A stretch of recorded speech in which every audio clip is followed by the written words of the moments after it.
sainteté. L'univers crie sa majesté.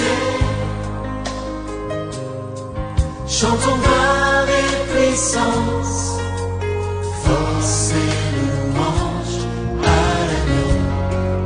l'agneau immolé. Donc je vois dans l'émission La Rencontre des Aigles, il y a un musulman. Bon, je sais pas, on verra. Donc, on va accueillir Shalom, apôtre Elvis, et bienvenue dans l'émission La Rencontre des Aigles. Shalom, pasteur Ménard, bienvenue dans l'émission La Rencontre des Aigles. Shalom, le frère Unique Boy, bienvenue dans l'émission La Rencontre des Aigles.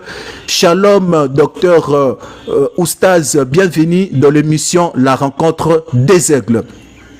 Je commence par l'apôtre Elvis. Apôtre Elvis, on va vous laisser le temps pour vous présenter dans l'émission La Rencontre des Aigles, parce qu'il y a les gens ici dans l'émission La Rencontre des Aigles, les gens qui ne vous connaissent pas.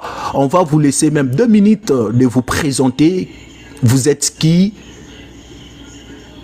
et comment les gens peuvent faire pour vous rejoindre.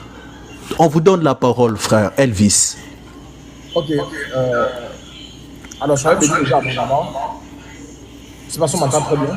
Très bien, 5 sur 5. Ok, alors les frères, soyez bénis pour l'émission, que Dieu vous bénisse abondamment. Vraiment, la Bible déclare que tous sont bons ceux qui annoncent l'évangile de Dieu. Et que Dieu bénisse toute votre équipe. On m'a dit qu'il y a écho, hein. Vas-y, oui. Ok, alors que Dieu bénisse toute votre équipe. Voilà, tous ceux qui nous ont permis d'être là. Que la grâce de Dieu soit avec chacun d'entre vous. Alors, vous l'avez bien dit. Alors, nous sommes dans l'interreligieux, l'apôtre Elvis, communément appelé l'imam de la grande mosquée.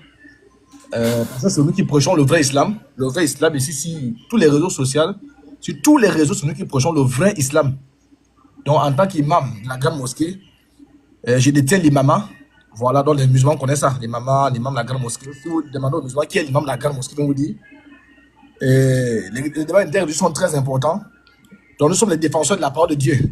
Et même dans la Bible, on a des débats, parce que les débats, c'est le fait déjà d'aller prendre. Quand Jésus dit, allez faire des nations des disciples, ceux qui doivent devenir des nouveaux disciples, là, ils sont déjà disciples ailleurs. Donc il faut les convaincre. Autrement dit, il faut rentrer dans un challenge. Donc ce sont les débats de texte to texte. Ce n'est pas le box to box.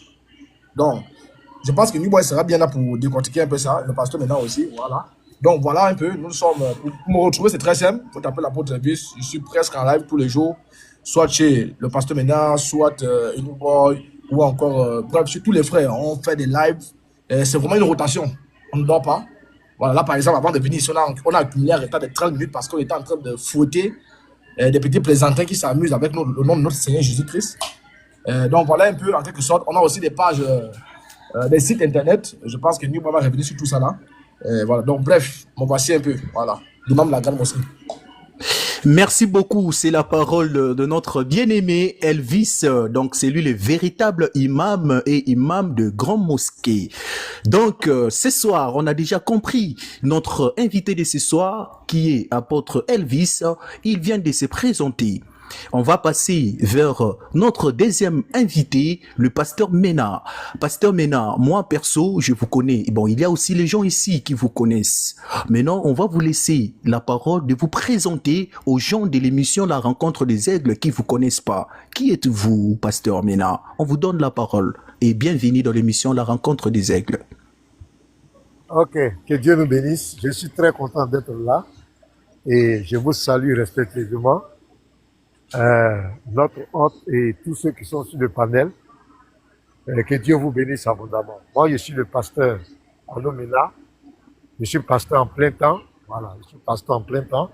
C'est-à-dire que toute ma vie, c'est de servir le Seigneur, la prédication, la prière. Et je suis aussi apologète chrétien. Je veux dire, je suis défenseur aussi de la foi. Comme le dit dans 2 Timothée 4, verset 2, de prêcher l'évangile en toute occasion, favorable ou non, de reprendre, de censurer, d'instruire en toute douceur. Et comme le dit dans Tite 1, le verset 9, de réfuter les contradicteurs. C'est-à-dire que d'apporter une réponse à tous les mensonges qui sont prêchés sur notre foi. Donc, notre engagement dans l'apologétique, dans l'interreligieux, il y a un proverbe, il y a un adage qui dit, un mensonge qui est répété plusieurs fois et qui n'est pas dénoncé finit par devenir une demi-vérité et ça va égarer les gens. Donc j'étais là comme tout homme, je partais sur Internet, sur Facebook et j'ai remarqué, j'ai fait une remarque, il y a des personnes qui prêchent, des musulmans, surtout des musulmans, qui prêchaient contre notre foi. Ils se retrouvent, ils disent forum de musulmans, quand ils arrivent, c'est la Bible. Jésus n'est pas Dieu, la Bible est falsifiée. L'apôtre Paul est un faux apôtre. Jésus ne connaît pas les chrétiens. Jésus est un musulman. Quand je dis, mais qu'est-ce qui se passe-t-il? Et ces gens, ils sont chaque fois, lorsque tu es connecté, moi je suis en Côte d'Ivoire, ils sont dans la rue partout. Ils s'attaquent à notre foi avec de mauvaises interprétations. Jésus ne connaît pas, les chrétiens ne sont pas sauvés, les chrétiens sont perdus, c'est l'islam. J'ai dit non, non, non. Moi, je ne peux pas, nous, on ne peut pas accepter ça. Il faut apporter une réponse intellectuelle. C'est là qu'on va se contacter avec des frères qui sont aux États-Unis, en France, partout. On va décider de créer une page qu'on appelle la page Apologète Facebook, où on fait des choses qu'on appelle, on fait des lives de réfutation, d'enseignement là-bas. Avec le frère Céleste, l'évangéliste Joël, l'évangéliste Oli, des prêts. Et après, c'est le prophète Placide qui va me dire, ah, sur TikTok aussi, il y a des débats. J'arrive sur TikTok, c'est là que je découvre les frères, Joshua, l'apôtre Elvis, Unique Boy, et tous ces frères d'Israël, en tout cas Petit Mato, tous ces frères, on va avoir tous le même fardeau. Et ce fardeau, c'est quoi? C'est pas pour tuer quelqu'un, c'est pas pour faire la guerre à quelqu'un, mais apporter une réponse intellectuelle à tous les détracteurs, à tous ces négateurs de la foi en Christ, apporter une réponse intellectuelle à tous les mensonges de notre foi. Et c'est là que tous ces d'autres sont en Europe, partout, mais on va avoir le même esprit.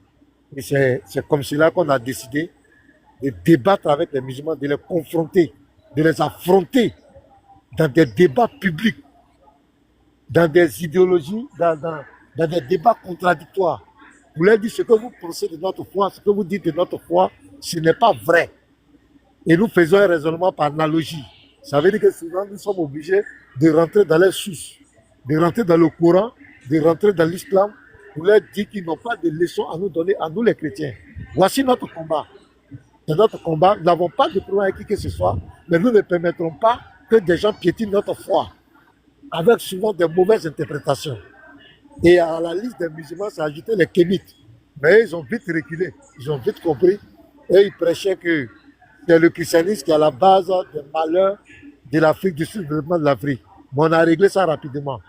Donc voici un peu notre combat et notre détermination, voilà, pour défendre notre foi, défendre la parole de Dieu, pas pour faire la guerre à qui que ce soit, mais apporter une réponse intellectuelle. Que Dieu vous bénisse. Merci beaucoup.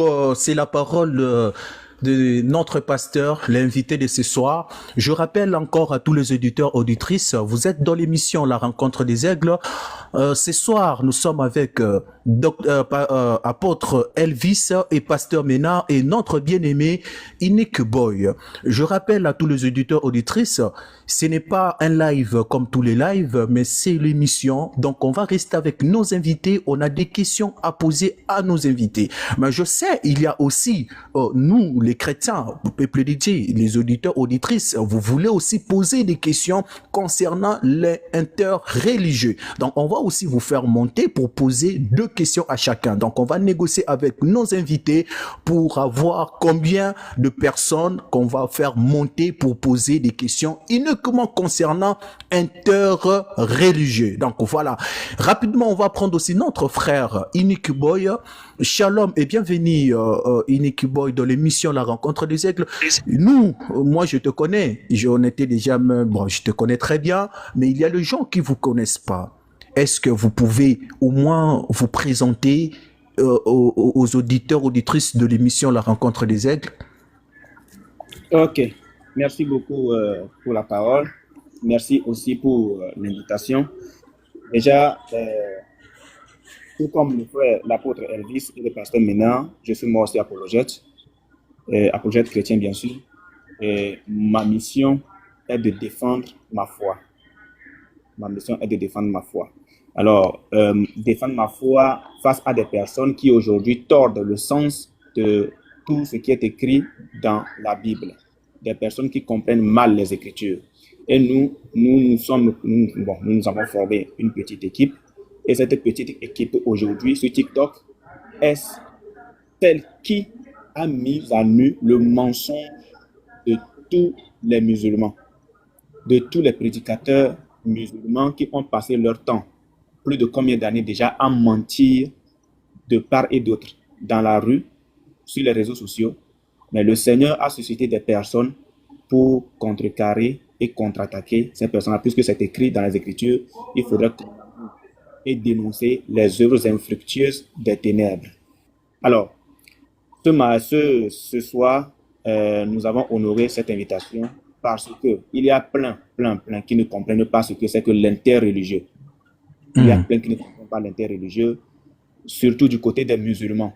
Voilà, parce que les musulmans, pour eux, comme c'est écrit dans leur livre, qu'il faudrait toujours combattre, pour eux, l'interreligieux, c'est la guerre. Mais puisque vous nous avez invités ici, j'espère que cela donnera l'occasion à toutes ces personnes qui ne comprennent pas l'interreligieux de nous poser à nous aussi des questions et de voir à peu près ce que nous comprenons de l'interreligieux. Parce que nous agissons selon l'éthique même de ce que nous appelons l'interreligieux. Voilà. Donc, pour ne pas être trop long, le pasteur a déjà tout dit, l'apôtre a tout dit. Et donc, merci encore pour l'invitation. Je rappelle que nous sommes des apologètes et les débats sont juste une des activités des apologètes, en fait. Voilà. Donc, nous sommes suspendus à vos lèvres. On est là. On va suivre votre programme. Merci bien. Merci beaucoup, Papa Unique Boy. Merci à tous les chers auditeurs, auditrices. Une petite notion, s'il te plaît. Donc, je voudrais ajouter que voilà, nous constituons une équipe. Et ce soir, il n'y a pas que nous. Il y a aussi d'autres frères que nous ferons monter et présenter à chaque fois au fur et à mesure que nous évoluerons. Voilà, donc c'est important. D'accord, pas de souci. Merci. Chers auditeurs, auditrices, je pense que vous êtes là de le début, donc restez toujours là pour écouter parce que nous voulons pas que vous faisiez de va-et-vient et pour rater aussi certaines choses. Donc restez là. Comme je dis de début, c'est beau bien de faire le débat parce que le débat m'a appris beaucoup de choses dans la Bible. Je suis grandi dans le débat. J'ai appris de versets bibliques, beaucoup de versets bibliques dans le débat. Mais il y a certaines, voilà, parce qu'il y a les gens, on va poser des questions là ici. Parce que je réussis beaucoup de questions quand quand les gens envient la fiche. Il y a les gens qui m'ont posé à Pasteur Ménard la question. Pasteur Ménard, il s'est écarté de sa mission.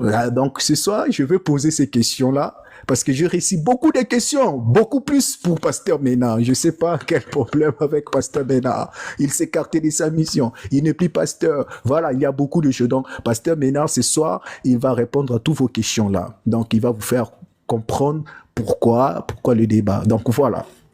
Je reviens vers notre invité, apôtre Elvis. Apôtre Elvis, on vient vers vous, apôtre. Vous êtes apôtre. Ce soir, nous voulons comprendre, essaye un peu nous parler sur interreligieux pendant au moins 7 minutes et puis Pasteur Ménard aussi, il va vous compléter et Unique Boy.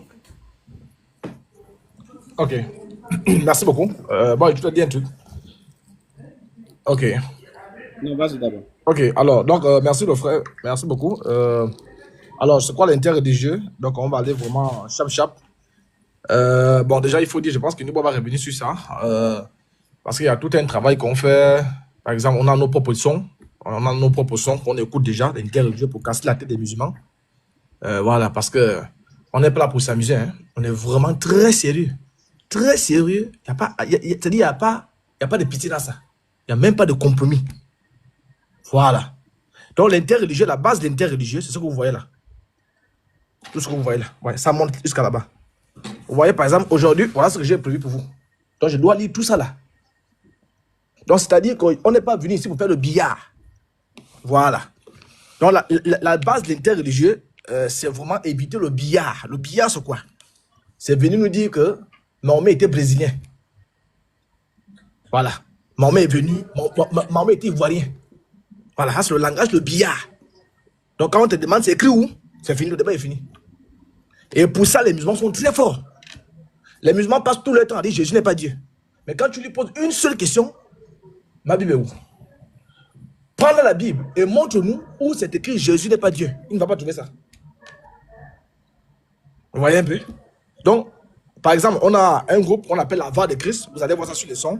La Voix de Christ, là-bas, on forme les apologètes aussi. Ceux qui ont envie de connaître un peu l'islam et tout ce qui va avec, ils s'inscrivent là-bas aussi. Et puis, on essaie de travailler. On fait beaucoup de choses là-bas. Par exemple, on a traduit, le dernier travail qu'ils ont eu à faire, c'est de traduire tout le Coran. Donc, le Coran qu'on nous fait lire là, c'est un Coran qui n'est pas bien traduit. Donc, on a retraduit tout le Coran. Les frères de la Voix, ils l'ont fait. Je pense que Dubois va revenir sur le site, sur les différents sites de Yeshua et le mien. Vous allez voir qu'il y a des travaux qui sont faits là-bas. Bref, c'est vraiment, c'est trop profond. C'est pour dire, c'est dire qu'on prend ça très au sérieux. Et Dubois va vous jouer les sons qu'on a fait sortir. Parce qu'on a toute une équipe, la logistique. Vraiment, c'est extraordinaire. Donc, l'interreligieux ne fonctionne pas en désordre. Okay? Par exemple, l'interreligieux, il faut frapper là où ça fait mal. Chef frère, il faut frapper là où ça fait mal. Voilà. Quand Jésus est arrivé, Jésus a frappé une fois là où ça faisait mal. Ce qui faisait mal, c'était le péché. Et là où il a cogné, oh! Et c'est pourquoi il n'avait jamais d'amis. Donc, par exemple, en interreligieux, au moment où je vous parle, là où tous les musulmans sont à terre en ce moment-là, c'est le concept d'Aïcha. Donc, on a produit environ 3, 4, 5 sons. Vous allez écouter ça. Donc, ils sont aussi gratuits qu'on dispatche. Aïcha, pour faire un peu résumé, pour rentrer un peu dans le vif du sujet, Aïcha, c'est cette jeune fille-là qui a été donnée au prophète. Par exemple, si je prends, je ne vais pas tout lire, parce qu'on n'a pas assez de temps. Quand vous prenez les sources les plus authentiques en islam, après le Coran, okay, vous avez la Sunna, vous avez les hadiths, vous avez les ulémas, vous avez le Qiyas, vous avez le Ijma. Donc l'islam est basé sur ce que je viens de citer là. Donc l'islam n'est pas basé sur Ismaël Aka. Non, hein? L'islam n'est pas basé sur Osa Diané. L'islam est déjà fini. Exemple. Vous voyez ce livre-là, il est où? Ouais, vous voyez ce livre-là? C'est le fiqh islamique. Dans ce livre-là, si je me convertis à l'islam, la façon, comment je dois m'habiller, c'est ce livre-là qui me dit ça. Comme par exemple, vous êtes bien habillé, vous avez une chemise. Vous n'avez pas pris un verset biblique pour regarder quelle chemise je dois porter. Ouais, d'accord. Mais avec ce livre-là, on vous dit exactement comment vous devez vous habiller. On vous dit exactement comment vous devez pleurer. Donc si tu perds ton père, on ne pleure pas en désordre. Quand tu pleures en désordre, tu vas en enfer. Donc c'est ce livre-là qui te dit comment il faut pleurer. Comment tu dois aller aux toilettes. On ne va pas aux toilettes en désordre, tu as la diarrhée, tu cours. C'est ce livre-là. Vous voyez? Donc quand on regarde des textes islamiques, et on regarde le comportement des musulmans, on dit mais attends, il y a combien d'islam? Il y a 2 islams ou il y a 6 islams? Par exemple, il est interdit aux musulmans de boire de l'eau étant debout. Mais moi je vois des joueurs qui boivent de l'eau étant debout. Donc ce sont des mécréants, des koufars. Il est interdit aux musulmans de saluer des chrétiens. Mais moi, j'ai vu des musulmans qui font déposer des dossiers pour l'embauche. Ils saluent leur patron qui est païen. Donc, un vrai musulman, d'après l'éducation d'Allah, si moi je suis musulman, vous êtes patron, je viens déposer mon dossier chez vous, je viens lors de l'entretien, je n'ai pas besoin de dire bonjour. Voilà l'éducation islamique. Donc, quand je vois les musulmans manger hamburger, par exemple, à Paris, mais ce sont des mécréants, le Coran ne permet pas ça. Le Coran interdit aux musulmans de manger avec la main gauche. La main gauche est la main de Satan. Mais moi, je vois les gens manger hamburger parce qu'ils attendent ça comme ça là. Donc, ils mangent avec la main d'Allah et la main de Satan. Donc, ce sont les mécréants. Oui, mais donc, en tant qu'imam de la grande mosquée, nous sommes venus rétablir la vérité. Les sources islamiques disent que Satan pisse dans les oreilles des musulmans. Satan, il pisse à l'intérieur. Et Satan, là, il fait nuit. Il doit dormir. Là, il est en train de dormir dans les narines. Tu vois ça? Donc, les musulmans ne savent pas ça. Donc, en tant qu'imam de la grande mosquée, ayant reçu l'imam, je suis obligé de le dire qu'on est dans le faux. Donc, nous devons suivre les textes et non les raisonnements. Regardez un peu ça. C'est extraordinaire. Si je prends... Regardez un peu. Si je prends, par exemple, ce livre-là, de Sahih Bukhari, ok? Peut-être on aura une autre fois, on pourra revenir détailler tout ça là. Lorsque nous parlons, par exemple, du sujet de Aïcha, ok? Aïcha, elle avait 9 ans. La question qu'on se pose, qui a inspiré à cet homme, ce prophète, sallallahu alayhi wa sallam, le seul des prophètes qui siffle derrière des prophètes, d'aller prendre une fille mineure et de la consommer? Si c'est le diable, logiquement, c'est l'œuvre du diable. Logiquement, c'est l'œuvre du diable qui peut encourager un babu à aller coucher avec une fille. Ça, c'est l'œuvre de Satan. Mais quand on regarde les textes, on se rend compte que Satan n'a rien à voir avec ça. C'est Dieu lui-même qui est à l'origine de ça. Donc la question est de savoir qui est ce Dieu. Et si Allah est faux, je pense que tous les musulmans vont en enfer. Il n'y a pas de débat. On lit ici le tome, sur le tome 3. Comme j'ai dit que la base de l'intérêt sont les textes. Donc, vous voyez, je présente un texte. Donc le musulman qui va vouloir me réfuter, il doit me réfuter sur la base des textes et non sur la base de sa pensée et non sur la base de ses diplômes scolaires. Parce que ces diplômes scolaires, nous on s'en fout de ça ici. Et c'est pourquoi la prêche, l'interreligieux, elle est différente de la prêche à l'église. Parce qu'à l'église, on a des gens qui sont bien disciplinés. À l'interreligieux, on a toutes catégories, les 2.0, les 1.0, les 0.0. Donc il faut les gérer. Très bien, vous voyez, je vais lire. Je suis à la 10, numéro 3895. Regardez un peu ça. Le prophète dit à Aïcha, la mère des croyants, je t'ai vu en songe. À 2 reprises, j'ai vu ton image sur la soie. L'archange Gabriel me disait, voici la femme, voici ta femme, découvre-la. Donc, voici ta femme, 6 ans. Découvre-la, c'est-à-dire consomme-la. Un ange de Dieu, il n'a rien à faire. C'est venu donner un homme de 51 ans, une femme de 6 ans. Il dit bien consomme-la, on lui dit, entretient-la, amène-la à l'école. Vous voyez? Découvre-la, c'est alors toi que je voyais, je me disais, si c'est Dieu qui le veut, donc si c'est Allah qui le veut, cela va s'accomplir. Donc ici, quand nous lit les sources islamiques, on constate que, apparemment, la révélation là vient de Dieu.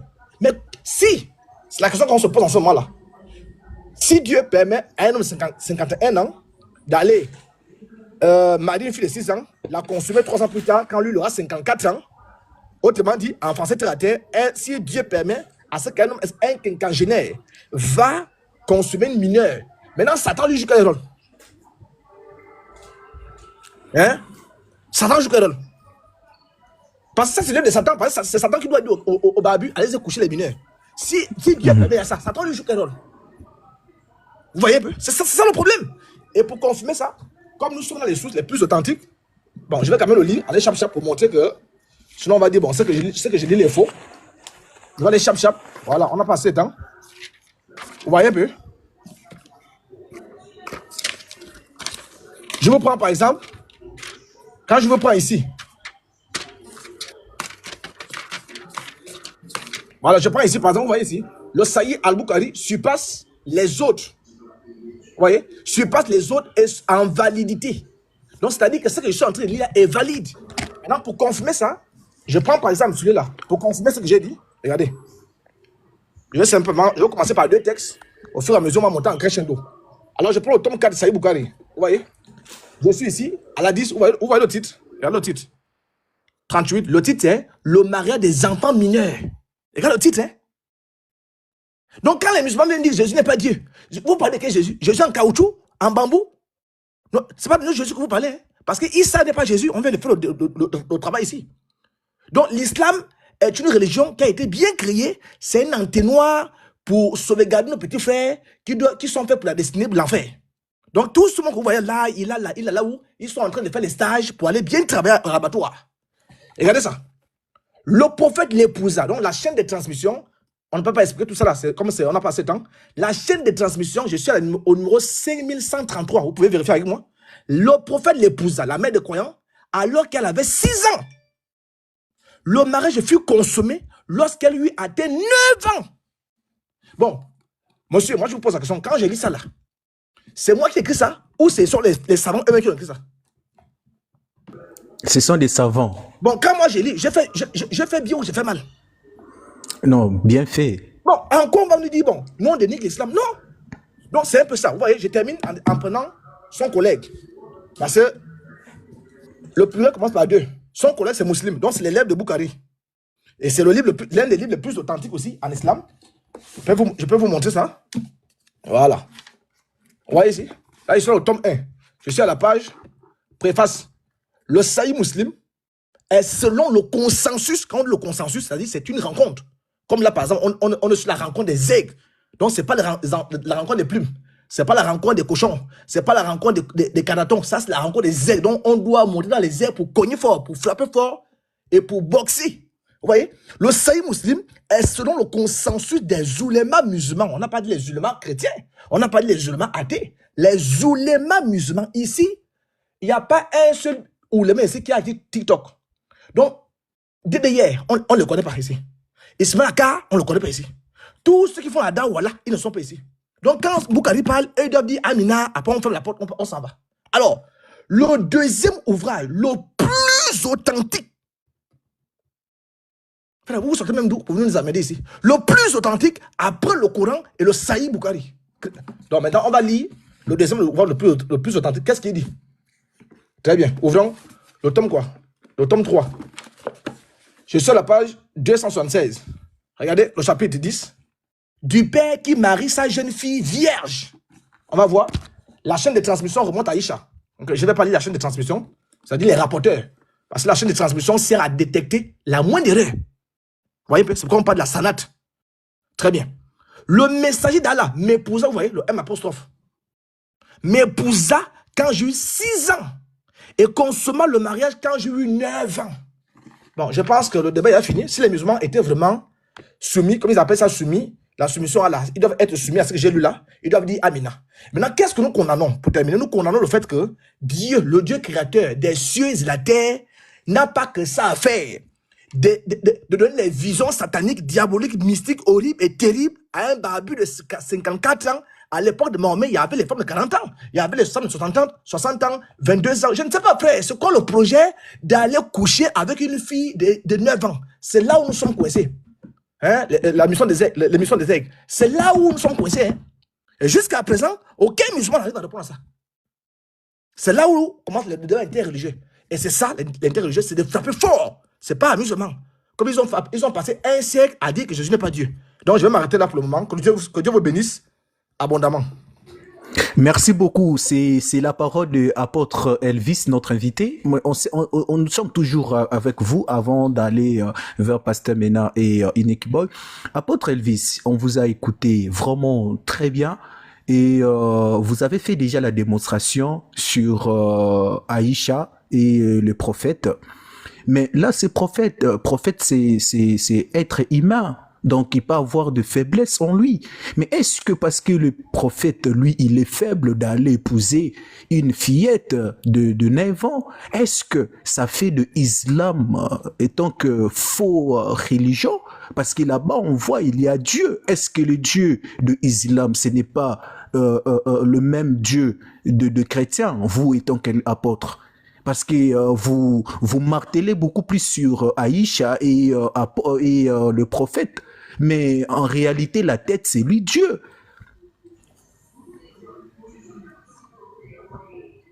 Okay, apôtre Elvis. Oui. Merci vraiment pour... Alors la question, c'est une très très belle question. Je pense que je vais essayer... Je ne sais pas dans quel tome j'ai mis ça. Voilà, ça c'est une très bonne question. Alors, le fait qu'il va marier une fillette de 6 ans, est-ce que ça fait de lui un faux prophète? C'est une très bonne question. Oui, ça fait de lui un faux prophète. Et comme je vous ai montré ici, la révélation vient de qui? Elle émane de son Dieu. C'est son Dieu qui est la locomotive du fait d'aller marier une fillette. Et Jésus a dit, laissez venir à moi les petits enfants. Si c'est vraiment ce Dieu qui a envoyé Jésus, pourquoi lui, il n'a pas demandé à Jésus d'aller coucher les petites filles? Pourquoi le don-là appartient souvent à ce type-là? Donc Jésus dit une chose, le gars dit une chose. Ça c'est un. Il y a plusieurs arguments. Un autre argument qu'on peut vous prendre, c'est quoi? C'est que,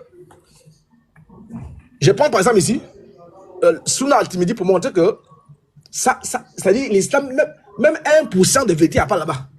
Sunna Al-Timidi au tome 2, regardez un peu, vous allez me dire si Dieu peut faire ça. Regardez le chapitre concernant les apostats. Qui sont les apostats? Les apostats, ce sont ceux qui sont en train de m'entendre et prêcher là. Quand je prêche, je montre des sources, les musulmans sont en commentaire, ils voient clair, ils voient bien, c'est serein. Un musulman peut prendre la résolution de dire, bon, moi je quitte l'affaire là. Parce que mon imam du quartier m'a menti.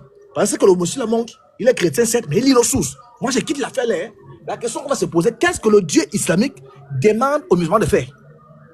Parce qu'on a passé le temps, sinon on devait jouer une vidéo. Regardez ce que le Dieu islamique dit. Celui qui change sa religion, tuez-le. Bon, ça c'est quelle religion? C'est pourquoi vous entendez dire, papa était musulman, maman était musulman, le grand-père était musulman, les aïeux sont musulmans, les fourmis sont musulmans, les cochons sont musulmans, moi aussi je suis musulman. Donc il ne peut pas quitter parce que il redoute la parole de son Dieu. On a des vidéos ici, si vous voulez un jour, où les musulmans disent à bout portant que si sa mère dégame, il dégame sa mère, il la dégaine une fois. Mais tu poses la question au musulman, tu es sérieux ici? Il te dit oui, c'est l'ordre d'Allah. Peut-être à la fin on va montrer ça. Donc il y a beaucoup de fausseté dans ce type-là qui prouve à suffisance que l'islam ne tient sur rien du tout parce que c'est du mensonge. Rien que le mensonge. Donc il y a beaucoup de choses pour répondre à la question. Voilà un peu. Merci beaucoup. C'est la parole de notre invité, apôtre Elvis. Je pense qu'avec lui, on va beaucoup plus attaquer sur ces marches-là. Donc, on va aller rapidement vers notre invité, Pasteur Mena. Pasteur Mena, nous sommes encore avec vous. On a écouté apôtre Elvis. Il nous a présenté interreligieux. Maintenant, on revient vers vous. On dit que vous êtes écarté de votre appel parce que vous êtes toujours là pour faire interreligieux et interreligieux, ça édifie pas. Maintenant, vous, étant que pasteur, est-ce que vous pouvez répondre à ces questions que vous êtes écarté de votre appel interreligieux, ça édifie pas? Est-ce que ça édifie pas vraiment? Et est-ce que vous êtes vraiment écarté de votre mission, de votre appel? Pasteur Ménard, à vous la parole. Bon, ces personnes qui disent que moi je me suis écarté de ma mission, bon, je ne sais pas sur quelle base. Parce que pour juger quand même un serviteur de Dieu, il faut le juger sur la base des Écritures. Voilà, ce n'est pas par nos émotions ou bien par ce qu'on pense. Il faut montrer les preuves. Jésus-Christ a affronté les pharisiens, les scribes, dans des débats ouverts, sur des sujets clairs. Les apôtres ont affronté les choses. Les apôtres ont fait des débats. Ils ont fait des débats, des échanges sur la parole de Dieu. Donc, ce qui, moi, me réjouit sont les résultats. Hein, parce que ce qui nous réjouit aujourd'hui, ce sont les témoignages qu'on reçoit, des gens qui nous appellent. Par exemple, j'avais posé une question à l'apôtre tout à l'heure. Est-ce que le Dieu de l'islam, c'est le même Dieu qui est dans la Bible? Il y a beaucoup de personnes qui faisaient des amalgames, croyaient que c'était le même Dieu. Mais grâce à l'interreligion, même moi, je pensais à ça au début. Voilà. C'est grâce à vous que j'ai appris que ce n'est pas le même Dieu. Voilà. Et ce n'est pas le même Dieu. Ce n'est pas le même Dieu. Ce n'est pas le même Jésus. Ne vous y trompez pas. C'est juste de la manipulation. On a plein de témoignages des frères qui étaient à un pas. Attends, je vais me déplacer. Les enfants n'ont pas le temps. Je vais sortir. Donc, on a plein de témoignages qui nous réjouissent. Et l'objectif, c'est quoi? Quand tu lis Éphésiens, on va lire Éphésiens 4 à partir du verset 11 jusqu'au verset 14. Et moi, tu peux me lire ça, s'il te plaît? Ou bien la pause. Éphésiens 4. Éphésiens 4, verset 11 à 14. D'accord, un petit instant. Et ils vont comprendre, parce que souvent il faut comprendre le rôle d'un serviteur de Dieu. Si les gens ne savent pas ça, je crois qu'ils vont toujours faire des interprétations inutiles. Éphésiens 4, verset 11 à 14. Ouais. Dis ça.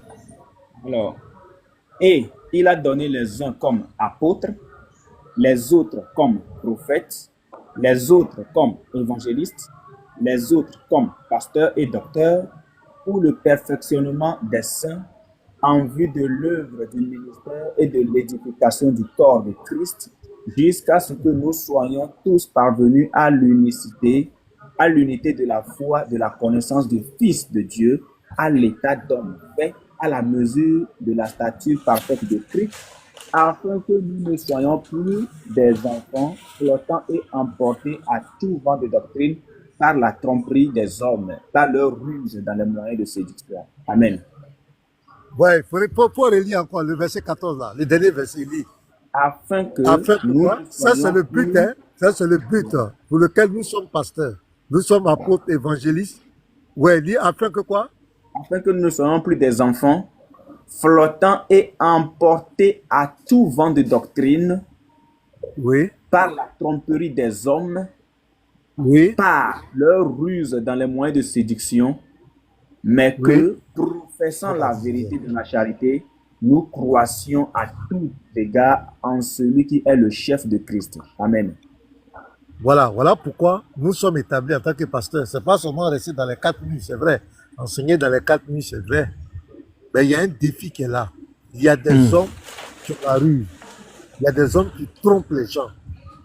Mais si le pasteur, qui est le mieux placé pour attirer l'attention des gens, par exemple, des gens viennent vous dire, Jésus était musulman. C'est une ruse, c'est de la tromperie. Jésus était musulman. Il ne connaît pas les chrétiens. Les chrétiens sont perdus. C'est une invention des hommes. Jésus ne les connaît pas. Et ils vont prendre même Matthieu 7, verset 21 à 23. Il dit, voilà, ils vont chasser les chrétiens. Mais c'est la ruse, c'est la tromperie. Mais nous sommes obligés d'apporter une réponse à ces... C'est pourquoi on établit. Non seulement notre première mission, c'est que les brebis restent dans la bergerie. C'est une métaphore, hein, brebis, c'est pas parce que ce sont des moutons, on parle des chrétiens. Reste dans la bergerie. Ça, c'est notre premier objectif. Mais comment les brebis vont rester? Mais il faut les avertir. Il faut confronter ces personnes. Souvent, on fait des réfutations en live dans les émissions, mais il faut souvent les réfuter en live, les confronter. Pour dire aux chrétiens, faites attention, ces gens sont des trompeurs. Ils utilisent la ruse pour vous blaguer. Voici notre premier rôle. Voici pourquoi. Et on va lire 2 Timothée 4, verset 2. Inouboy est là? Ah, c'est pas le moment de Le verset 20. 2 Timothée 4, 20. D'accord. Le verset 2 2. Timothée 4, le verset 2. C'est bon. Alors, merci. Lis. prêche la parole, insiste en toute occasion favorable ou non. Reprend, censure, exhorte. Oui. Reprend, censure, exhorte Censurez quoi? avec toute douceur et en instruisant. Amen. Tu vois, frère, on doit reprendre des gens. Reprendre qui? Ces gens qui mentent sur la foi. Des gens qui enseignent des fausses doctrines pour égarer les chrétiens, pour égarer les frères, pour mentir à l'humanité. Les gens ont un objectif clair, c'est de renverser l'évangile de Jésus-Christ. Ils veulent mettre l'évangile de Jésus au placard et nous imposer une autre voie qui n'est pas la voie du salut. Moi, pasteur, je dois me taire? Je dois me taire? Non, je ne peux pas me taire. Les gens veulent renverser l'évangile du Christ. Jésus n'est pas mort pour vos péchés. Jésus n'est pas crucifié. Personne n'est mort pour vos péchés. On vous a blagué. La Bible est falsifiée. La Bible ne vient pas de Dieu. Ce sont les hommes qui écrivent. Frère, je dois me taire, pasteur? Non, je ne peux pas me taire. La Bible, il faut les reprendre. Il faut censurer. C'est-à-dire, il faut dénoncer. Il faut dire aux gens que ce qu'ils disent n'est pas vrai. Mais qui est mandaté à ça? Ce sont nous les pasteurs. Et moi, ça me fait honte aujourd'hui que des jeunes comme les Uniboy et d'autres, les Yoshua, qui ne sont même pas des pasteurs attitrés, mais ces frères sont engagés, ils risquent leur vie pour défendre la foi. Mais d'autres sont cachés dans les 4 murs, en train de prendre les dîmes et les offrandes, alors que les brebis sont en train d'être égarées. Mais on doit parler, même si tu ne connais pas l'islam, tu ne connais pas les sources de l'islam, mais quand même quelqu'un qui ment sur la Bible, tu peux quand même ouvrir un panel, ouvrir un live. Mais aujourd'hui, on prépare regarder des émissions inutiles, des débats inutiles, alors que les gens sont en train de garer les âmes. Je te dis, on convertit des femmes chrétiennes, on les blague. Est-ce que quand tu rentres dans ta chambre là, est-ce que tu rentres à ceci? Non. Et quand tu vas à l'église là, pourquoi quand tu vas à l'église, tu rentres à ceci? Et ça là, elle va se convertir là. Réellement des bêtises. Quand tu as tes menstrues là, tu ne dois pas aller à l'église. On dirait qu'il y a quelqu'un qui est là pour vérifier au-dessous des femmes pour voir qui est menstrué, qui n'est pas menstrué. Dieu s'occupe de ça. Des bêtises comme cela. Donc voici notre mission. Et le frère, je te dis que moi, 3 ans, 4 ans avant, ça ne m'intéressait pas. Dans nos églises, on ne prêche pas l'islam, on ne s'intéresse pas à l'islam. Mais c'est comme un feu qui brûle à moi. Je ne peux pas expliquer. Même parfois, quand je suis là, j'entends beaucoup de... Les musulmans sont violents, ils vont vous tuer, ils vont faire ça. Souvent, je dis, c'est la même, cette affaire-là, est-ce que je ne vais pas enlever ma tête dedans? Frère, je te dis, hein, souvent ça me vient, je vais enlever ma tête dedans. Mais quand je vais m'asseoir, il y a un feu qui brûle en moi, qui me dit continue, tu ne dois pas reculer, je te protège, ta vie est dans ma main, continue, prêche, dénonce, affronte-les. Et c'est ça qui me motive. C'est pas pour de l'argent bien quoi, c'est un feu qui brûle en moi, je ne peux pas. Et c'est ce feu-là qui brûle dans tous les apologètes. Parce qu'on ne peut pas se taire, frère. On ne peut pas se taire, regarder des gens en train d'égarer les gens, mentir sur la Bible, prendre des versets bibliques, tordre le sens des versets bibliques. Tu vas voir quelqu'un comme ça, va prendre Romains 3, verset 7. Il dit que Paul dit que c'est par son mensonge qu'il établit la vérité, que Paul était un menteur. Or, quand tu vas lire le verset, le contexte, Paul est en train de dénoncer des gens qui l'accusent. Mais lui, il va prendre ça pour dire que Paul était un menteur, Paul était un imposteur. Donc, voici un peu notre combat. Pas qu'on a des problèmes avec les musulmans, pas qu'on a des problèmes avec des hommes, non. Mais nous ne permettons pas que les gens écrasent notre foi. Et ça, c'est un combat pour les générations futures. Si nous nous taisons, nous avons peur, nous nous taisons. C'est la Bible qui sera bafouée. La Bible n'est pas la parole de Dieu. La Bible ne vient pas de Dieu. Si la Bible n'est plus la parole de Dieu, mais ce que Dieu n'a plus parlé aux hommes, qu'est-ce que la parole de Dieu? C'est pour nos enfants, nos futurs. Et nous devons assurer. C'est le combat. C'est un défi. Les kémites sont là. Les musulmans nous lancent des défis. Un défi intellectuel. On doit répondre, nous les chrétiens. Nous devons répondre. Si c'est la bagarre, on se retire. Si ça devient la violence, on se retire. Mais tant que tu peux donner des arguments, tu peux donner l'enseignement dans le respect, en excusant les gens, moi je crois que c'est noble. Et moi, je ne me gêne pas. Je dirige une église locale. Je suis pasteur. En plein temps, comme je l'ai dit, mon travail là, c'est pasteur. Je ne fais pas autre chose dans la vie. C'est de prêcher la parole de Dieu. Je suis en plein temps. Mais en même temps, je fais l'apologétique. Et j'arrive à jongler les deux. Et moi, ça ne me gêne pas. J'ai tout ça noble. Donc, pour tous ceux qui disent que je suis égaré et que je me suis détourné de mon... J'ai bien envie d'entendre les versets bibliques qu'ils vont donner pour censurer mon ministère, c'est tout. Je veux entendre des versets bibliques, ce que Dieu a dit, pas par l'émotion. Mais viens me montrer le fait que j'apporte une réponse à ces mensonges de ces gens-là sur ma foi, des gens qui dénigrent ma foi, le fait que je réponds en quoi j'ai péché, en quoi je me suis détourné de ma foi. Donc je vais m'arrêter là pour ne pas être trop long, frère. Je crois que tu as compris un peu pourquoi je suis dans l'interreligieux. Merci, frère. Très bien, merci beaucoup. Hein. C'est la réponse de notre invité, Pasteur Mena. Donc, le genre qui pose ces genres de questions, donc parce qu'il y a même une publication, il y a un frère qui avait même publié une vidéo concernant ça. Donc, je pense qu'il y a beaucoup de gens là aussi, ici dans les commentaires, et vous avez compris le pourquoi. Donc, voilà. Pasteur Mena, nous sommes toujours avec vous. Pasteur Mena, est-ce que depuis que vous êtes dans les terres interreligieux, est-ce qu'il y a un peu résultat positif depuis que vous êtes dans l'interreligieux? Les résultats sont plus que positifs. Pourquoi? Alors, les résultats sont très positifs. Des frères me contactent. Il y a des gens qui se convertissent. On a des messages. Mais beaucoup se convertissent dans l'anonymat à cause de risquer leur vie. Même sur nos lives, nos panels, il y a des gens qui se convertissent. Mais ce qui, moi, me réjouit plus, c'est les messages qui m'encouragent plus. Ce sont les frères chrétiens des sœurs chrétiennes qui nous appellent pour dire vraiment, grâce à votre combat, notre foi est affermie. Grâce à vos enseignements, à vos lives avec vos frères sur TikTok, aujourd'hui, on a compris. Par exemple, la divinité de Jésus. Il y a des frères qui témoignent. Imagine qu'il y a des frères qui quittent l'Europe pour venir pour que je les baptise en Côte d'Ivoire. Alléluia. À cause du fait qu'ils ont compris. Je vous dis la vérité. Qui viennent en Côte d'Ivoire pour être baptisés, qui quittent l'Europe, qui viennent en Côte d'Ivoire pour être baptisés. Parce qu'ils ont compris notre message sur la divinité, sur comment on appelle là, le fondement même, le fond même du christianisme. Qu'est-ce que Jésus a fait pour l'humanité? Les gens ont compris aujourd'hui. Beaucoup ont compris, beaucoup sont affirmés. Tu vois, plusieurs qui sont sur TikTok aujourd'hui, c'était des gens, beaucoup étaient sur Facebook. C'est à cause de notre ministère qui nous ont suivis sur TikTok. Et je continue de nous suivre, qui se défient. D'autres même, quand je ne fais pas de live, ils disent qu'ils ne sont pas à l'aise. Quand ils ne font pas le live, ils ne font pas de live. à travers nos lives qui sont fortifiés, qui sont affermis. Donc le résultat, les frères, les vidéos, le résultat, vraiment, on doit rester dans l'humilité, mais le résultat est palpable. Et l'un des résultats les plus flagrants, c'est que les prédicateurs, débatteurs musulmans nous ont tous fui. Ils ont peur aujourd'hui de nous affronter dans des débats classiques intellectuels. Ils ont tous fui.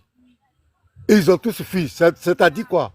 L'œuvre que nous sommes en train de faire est en train d'impacter les réseaux sociaux, même impacter ces prédicateurs qui croyaient qu'ils pouvaient mentir sur notre foi impunément. Donc le résultat est tellement flagrant. Donc, c'est ce que je voulais dire, frère.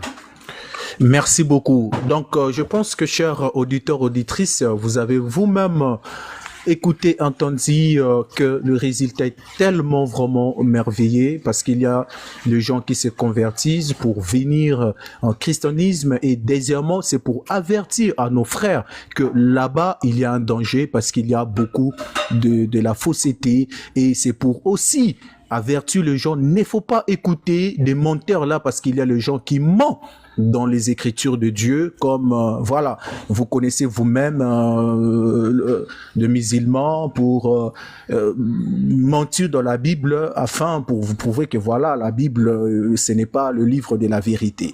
Maintenant, on va aller vers notre bien-aimé Unique Boy. Le Unique Boy, nous sommes maintenant avec vous, frère. Est-ce que depuis que vous êtes dans le interreligieux, est-ce que vous sentez en sécurité? Est-ce que vous êtes en sécurité? Excuse-moi, avant de répondre à cette question, si tu le permets, qu'on mette une petite musique, voilà. Pas de souci. Voilà, une musique que nous avons composée pour essayer d'ambiancer un peu le coin aussi. Voilà, merci beaucoup. Alors, on y va. Que je suis chrétien et il est de mon devoir de dire la vérité.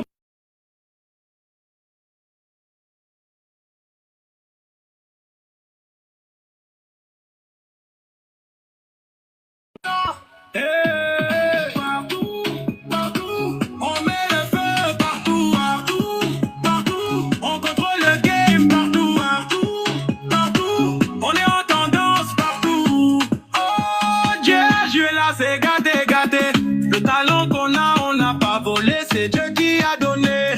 Les réseaux sans connexion, on gère toujours la pression. Il n'y a pas pitié dedans. On veut voir quelque chose. Big up à Kafora, danger forcé, ils sont en danger. Changer à cause de quoi on va changer. Banger sur banger, on est partout, on met le feu.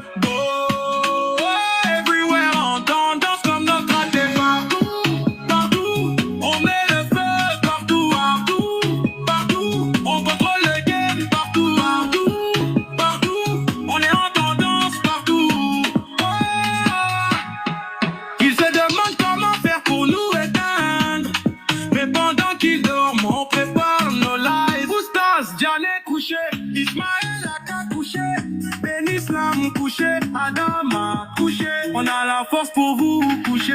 Jésus n'est pas Dieu, c'est fini. Qu'est-ce que vous allez nous raconter? Bible, Coran, Tafsir, on est posé. La vérité est calée, on est partout. Beau, everywhere. Depuis qu'on est calé, vous êtes devenus vendeurs. Ismaël, Kevin, a doté Adam avant chemise. Nino est devenu mendiant, il connaît sa raquette. Yeah, Jésus contrôle tout. Venez tous à Jésus, il n'est pas camarade de quelqu'un. Il a tout créé, les cieux, la terre, même Allah que vous adorez. Yeah, gloire soit rendue à Jésus-Christ, le véritable Dieu. Big up à Titi Web, le petit génie de Jésus. L'homme qui fait battre votre cœur.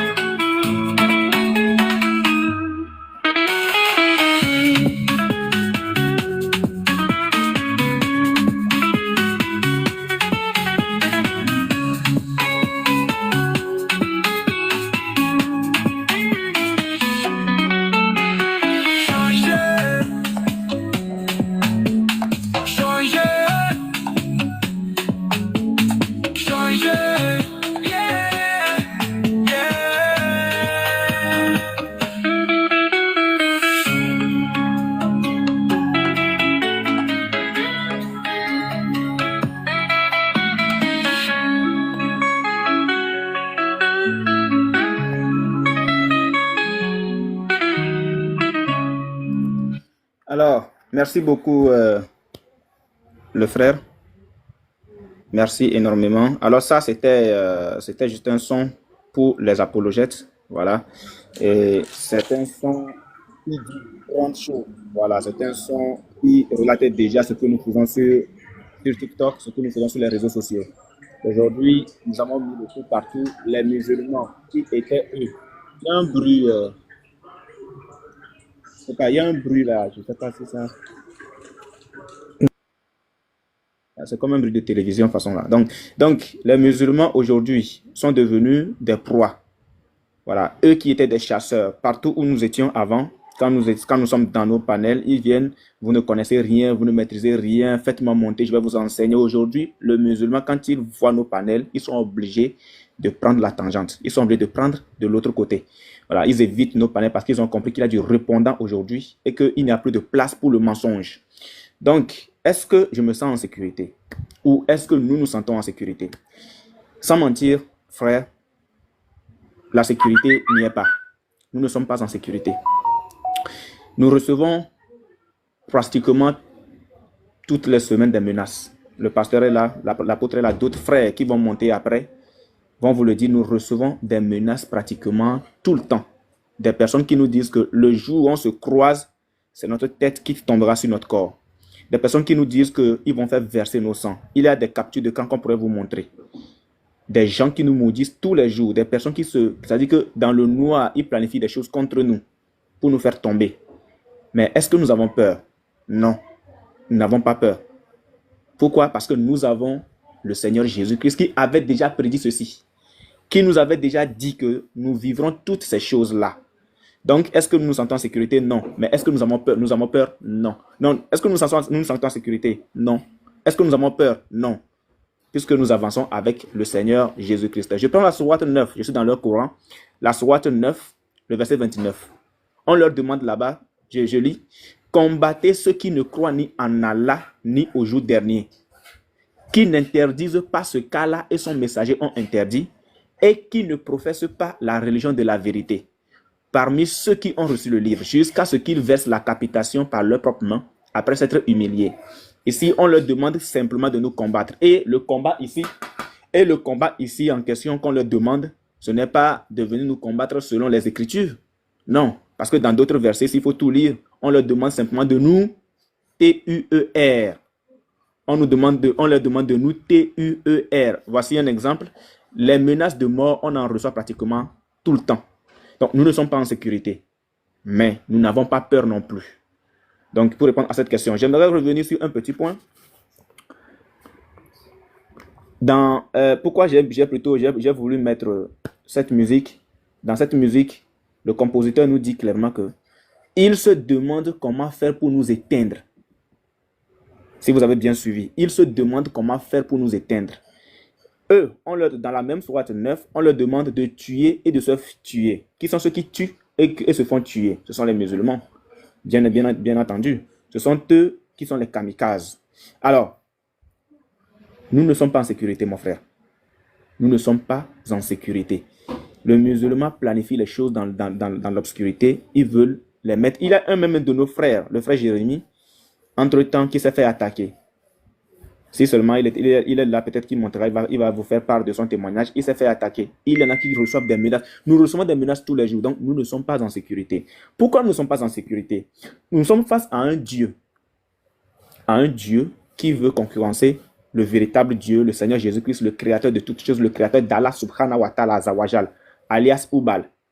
Oubal est une divinité ancienne des Arabes. C'est une idole. Pour ceux qui ne le savent pas, peut-être que tu viens de l'apprendre, Oubal est une idole ancienne des Arabes, la plus principale de la panthéon arabique. C'est cette divinité, c'est cette idole-là qui est devenue le Dieu unique des musulmans. Écoute bien mon frère, c'est cette divinité adorée par les polythéistes, les païens, les idolâtres avant l'islam, c'est cette divinité qui est devenue le Dieu unique des musulmans. Pourquoi? Parce que le prophète de l'islam a été consacré à cette divinité. Avant sa naissance, il y a son père qui devrait être sacrifié à cette idole. Est-ce que vous avez de preuves sur ça? Est-ce que vous avez de preuves de tous ces propos-là? C'est tellement fort. Ouais. Si vous voulez, on vous montrera toutes les preuves pour une prochaine invitation. On vous fera des démonstrations. Voilà. Voilà. Donc, je vais juste D'accord. le faire de façon ramassée. Le prophète lui-même a été consacré à cette divinité, à cette idole, par son grand-père au nom de Moutalib. Ça, c'est un. Le père de ce prophète, Abdallah, devrait être sacrifié à cette même idole, Oubal. Sauf que, au jour du sacrifice, qu'est-ce qui s'est passé? Le père, ou plutôt le grand-père du prophète Moutalib, est allé consulter une devineresse qui leur a demandé de remplacer, c'est-à-dire de proposer de marchander avec cette idole, en proposant à cette idole, devenue le Dieu unique des musulmans, en lui proposant 100 chameaux, c'est-à-dire 10 chameaux à chaque fois que le sort qui sera lancé désignera le fils Abdallah, qui est le père du prophète.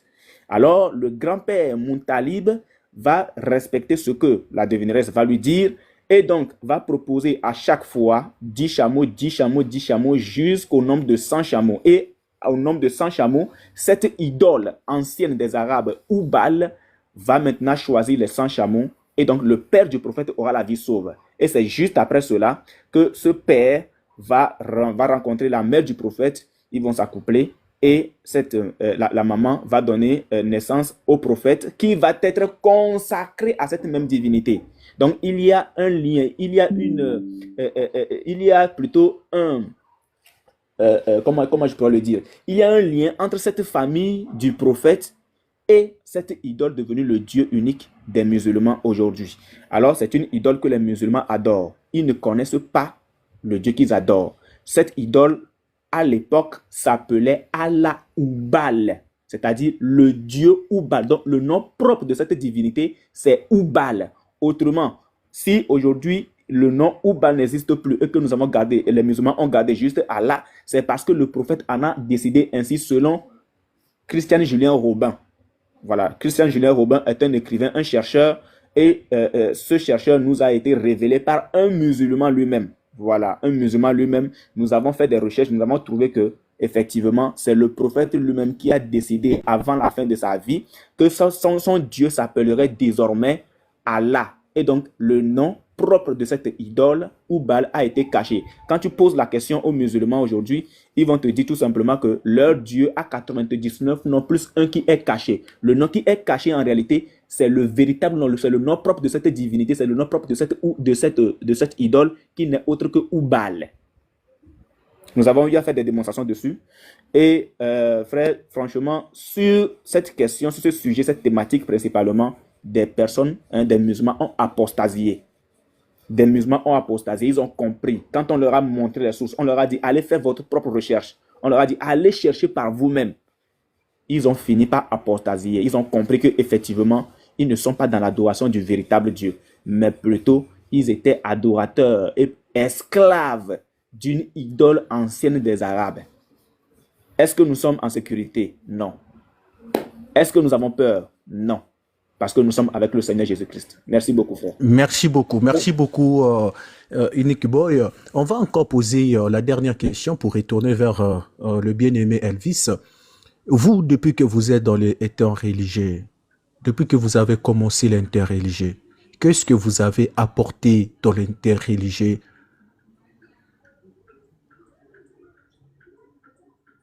Qui, moi? Non, je demande à Unique Boy et puis je venais vers vous. Ah, ok, d'accord. Bien. Déjà, il faut reconnaître que chacun de nous a son témoignage. Avant d'être apologète, chacun de nous a son témoignage. Et moi, Unique Boy, j'ai mon témoignage que peut-être, s'il plaît à Dieu, la semaine qui s'annonce, je vais peut-être en faire part aux frères. Je ne suis pas devenu apologète par moi-même, mais c'est un appel. C'est un appel. Qu'est-ce que j'ai apporté? J'ai apporté ce que le Seigneur m'a donné. Ma connaissance. La connaissance dont le Seigneur m'a fait part. C'est cette connaissance que je distribue, que je partage aujourd'hui avec mes frères. Et c'est grâce à cette connaissance que le Seigneur m'a donnée qu'aujourd'hui, j'arrive aussi à éclairer certains musulmans qui finissent par comprendre qu'ils sont dans les ténèbres. Parce que quand quelqu'un est dans les ténèbres et que tu lui apportes la lumière, qu'est-ce que cette personne fait? Cette personne quitte les ténèbres, elle te suit. Aujourd'hui, je rends grâce au Seigneur du fait que par ma voix, je parle de moi puisque la question m'est destinée, puisque tous les frères sont concernés, mais puisque la question m'est destinée, par ma voix, il y a des personnes qui ont quitté l'islam et qui aujourd'hui sont devenus chrétiens. Je rends gloire au Seigneur Jésus-Christ pour cela. Donc, qu'est-ce que j'ai apporté en interreligieux? J'ai apporté la connaissance que le Seigneur m'a donnée. C'est un plaisir d'être là et que le pasteur m'envoie un audio où des musulmans ont apostasié. Je suis là chez moi, tranquillement chez moi. Et puis le pasteur m'envoie des audios où des gens ont dit, ah, nous avons écouté la démonstration du frère Unique Boy et j'étais avec un musulman. Le musulman, du jour au lendemain, a apostasié. Frère, c'est un plaisir. Quand j'entends de ces gens d'audio, je dis seulement gloire à notre Seigneur Jésus-Christ. Je ne suis rien, je ne suis personne. Je n'ai pas de force. Mais le Seigneur a fait de moi un outil. Je suis un outil du Seigneur. Et il me dit, fais ci, fais ça, fais ci, fais ça. Je le fais et je sais qu'il y a des résultats qui sortent de là. Aujourd'hui, les musulmans ne veulent plus entendre parler de nous. Ce que j'ai apporté dans l'islam, j'ai fait fuir des musulmans. Ce que le pasteur Mina a apporté à l'islam, il a fait fuir des musulmans. Ce que l'apôtre a apporté à l'islam, il a fait fuir des musulmans. Ce que nos frères apologètes, débatteurs ont apporté en islam, ils ont fait fuir les musulmans. Les musulmans qui étaient chasseurs, comme on vient de le dire, le pasteur le dit souvent, les musulmans qui étaient chasseurs sont devenus aujourd'hui les proies. C'est nous qui les pourchassons. Et en décembre dernier, depuis le 5 décembre dernier jusqu'au 31 décembre, nous avons lancé une opération, l'apôtre et moi, chasse à l'homme. Vous voyez ce que c'est? L'opération chasse à l'homme. C'est-à-dire que les musulmans ont refusé de venir sur nos panels. Mais nous, on s'est pris la charge d'aller sur leur panel. Et c'est là on les a pourchassés. Et arrivés à certains endroits, ils sont obligés de ne pas nous faire monter. Pourquoi? Parce qu'ils savent que partout où nous mettons pied, il y a feu. Et ça ne vient pas de nous, mais ça vient du Seigneur Jésus-Christ. Parce que notre Seigneur Jésus-Christ est un feu dévorant. Voilà. Merci beaucoup, frère. Merci beaucoup. C'est la parole de notre invité de ce soir, Unique Boy. On va retourner vers apôtre Elvis. Apôtre Elvis, il y a une question qui, comment on voyait, que depuis que vous êtes dans l'interreligieux, comme si il n'y a pas l'équilibre, il y a plus le débat sur la divinité de Jésus, il y a plus le débat sur le salut d'humanité, et le salut d'humanité, au lieu plutôt de faire entrer le prophète Mohamed et Jésus-Christ, mais vous faisiez beaucoup plus sur Jésus-Christ. Donc les musulmans sont là pour vous prouver que Jésus, ce n'est pas lui, le sauveur d'humanité. Mais pourquoi pas aussi que vous faisiez aussi des débats sur la divinité d'Allah, que Mohamed, ce n'est pas lui le sauveur de l'humanité. Pourquoi pas aussi faire les débats sur la divinité d'Allah? Pourquoi pas? Donc vous avez peur parce que vous n'avez pas vraiment assez de connaissances pour aller aussi affronter des musulmans sur la divinité d'Allah? Ou c'est quoi? Parce que c'est toujours Jésus, la divinité de Jésus. On m'a vraiment demandé de vous poser ces questions. Pourquoi pas aussi? Parce que là, on voit toujours, il y a un peu de déséquilibre, le débat. La divinité de Jésus, la divinité de Jésus. Jésus, il est venu sauver juste Israël, pas vous. Et puis, mais pourquoi pas aussi d'entrer dans la divinité d'Allah et aussi sur Mohamed, ce n'est pas lui le sauveur de l'humanité. Pourquoi pas? On vous écoute. On m'a dit, c'est parce que vous n'avez pas assez la connaissance sur ça. Est-ce que c'est vrai? Ou si ce n'est pas vrai, pourquoi vous ne faites pas aussi le débat sur la divinité d'Allah? Apôtre Elvis, c'est à vous la parole. Ok, très bien. J'étais en train d'écrire divinité d'Allah, pour ne pas oublier. Si vous me le permettez, voilà, je vais d'abord faire un ajout de certaines choses, parce que, comme je l'ai dit, on est là pour flamponner, on est là pour tout casser, on est là pour tout péter. Donc, c'est vraiment sans pitié, il n'y a pas de demi-mesure. Donc, comme je vous ai dit, on est là pour donner les textes. Parce que Uniboy, c'est moi c'est Uniboy, pasteur maintenant c'est moi c'est pasteur maintenant Yeshua, c'est moi c'est Yeshua. Donc Uniboy a fait des déclarations là. Vous avez posé la bonne question au préalable. Je dois encore ajouter quelque chose de très important. La question était de savoir est-ce qu'on avait le même Dieu? Est-ce que l'acte du prophète pourrait démontrer que c'est un faux prophète ou encore Allah n'est pas Dieu? Alors, je vais ajouter avec ça là. Le tome 2 qu'on appelle Sunna Al-Tirmidhi, tome 2. Nous savons tous que Jean 8,44 dit que le Père, quand on dit le Père, c'est-à-dire la racine du mensonge, c'est le diable. Tout chrétien, c'est ça. Que le Père lui-même, la racine, celui qui dispatche ça. Vous allumez les Bluetooth, il dispatche le mensonge, c'est Satan. voyons ce que les sources les plus authentiques en islam disent. Voilà. Voyez ici, je suis à la page. Donc, je n'ai pas oublié la question que vous m'avez posée. Hein. Donc, si vous me le permettez, je suis à la page 737. Je suis à la liste d'Al-Timidi 1939. Selon Muhammad ibn Bachar, selon Mamadou ibn Shelan, selon Shah ibn Haouchem, selon Asma ibn Yassid, Asla Sanat, le prophète a dit, vous voyez, la chaîne de transmission remonte à Mahomet lui-même. Le mensonge n'est permis que dans 3 cas. Donc, en islam, on peut mentir. Donc, c'est autorisé à mentir. Mais Jésus, quand il a envoyé, il dit que le père du mensonge, c'est qui? C'est sur le diable. Et le Coran nous dit que Mahomet ne parle jamais par émotion. Il ne parle jamais par sensation. Il ne parle jamais par les rêves. Il parle par la révélation du Seigneur de l'univers. Donc, quand il dit que le mensonge n'est permis que dans 3 cas-là, c'est Allah qui dit, il faut dire que mentir est bien. Mais attends, il y a une contradiction entre Jésus, ce que Jésus dit, et ce qu'Allah demande de dire. Vous voyez un peu? Dans 3 cas, premier point, l'homme qui dit des choses à sa femme pour la satisfaire, le mensonge en cas de guerre et le mensonge pour réconcilier les gens. Vous voyez bien? Donc, ici, on comprend clair et net, on appelle le même Dieu et Allah sur le diable. Il faut parler par des midi à 14h. Donc, je vais répondre à la question. Et je vais aussi compléter, faire un ajout sur ce que le frère Edouard a dit, parce que nous sommes tellement ridiculeux qu'on ne devait donner échappatoire à personne. Parce qu'ils peuvent venir ici. Non, vous étiez sur le panel des aigles, la rencontre des aigles. Vous avez dit des choses là-bas. Vous n'avez rien montré. Très bien. Et Edouard a dit que le prophète a été consacré à Obal. Il a été consacré à cette idole-là. On va aller chap-chap. Voilà. Alors, moi, je prends déjà ici. Je prends quoi, hein, ces deux-là. Je prends quoi ici? Bon, c'est celui-là. OK. Je prends celui-là. Non, je prends celui-là. Commençons ici. Vous voyez, je prends Ibn Hisham. Parce que Nibou a dit des choses. On m'a montré ça. Et prends Ibn Hisham. Je viens à la page. Vous voyez? Je viens à la page 50. Très bien. Je commence ici. Page 49. Lorsque Amina donna naissance à Muhammad, elle fit annoncer à son grand-père, Abdallah Moutalib, la naissance du garçon. Le grand-père arriva et regarda le nouveau-né, c'est-à-dire Mahomet. Amina lui raconta ce qu'elle avait vu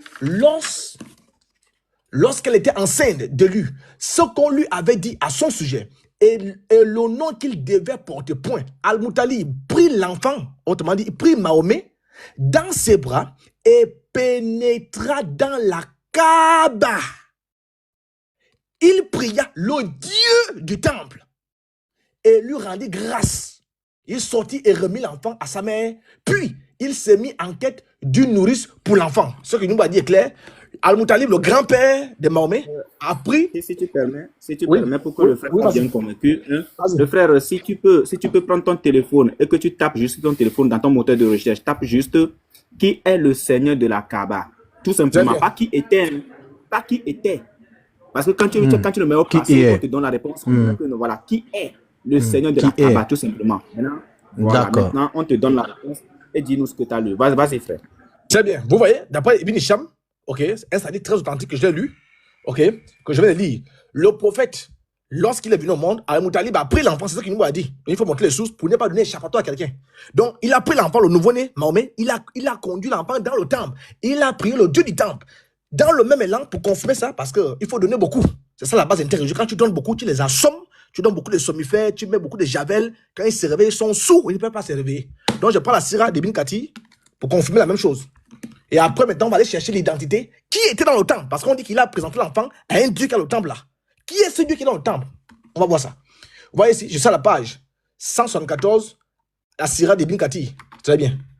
Lorsque Al-Moutalib alla voir Amina, elle l'informa des faits survenus lors de sa naissance, de ce qu'elle avait entendu et de ce qu'on lui ordonna de lui donner comme prénom. Al-Moutalib le prit alors, l'eau est mis pour le petit enfant, le prit alors dans ses bras et l'emmena à l'intérieur de la Kaaba où trônait la statue de Oubal. Bon, attends, les musulmans même, quand on parle comme ça en tant qu'imam de la grande mosquée, vous devez venir nous aider à construire les mosquées. C'est nous les vrais imams, regardez. Oh, qui peut vous prêcher ça? Votre prophète a été consacré à Oubal, le seigneur de la Kaaba. Et c'était dû à quoi? La succession. Quand le vampireux meurt, il doit laisser la place à un autre vampireux. C'est ça. Et c'est pourquoi vous voyez Mahomet tuer les gens. Mahomet a été étranglé. Il est venu accomplir l'œuvre de son père, Satan. Tuer les gens. Très bien. Donc ça ne vaut la peine que je prenne celui-là, puisque c'est la même chose. Alors je finis avec celui-là, toujours la même thématique de New Boy, pour montrer que Mahomet, maintenant, il va accomplir l'œuvre de son père. Vous voyez? Je suis dans Ibn Ishaq, le Rasulallah. Ok, la sira de Muhammad, le tome 1. Je suis à la page, je suis à quelle page? La page 182. Vous voyez ici? Et puis, chaque wad, Madi, Ubay, Ibey, Kadad, Madi, l'envoyé d'Allah faisait la retraite spirituelle pendant ce mois de Ramadan chaque année et donnait à manger aux pauvres. Non, je commence cela, c'est très important.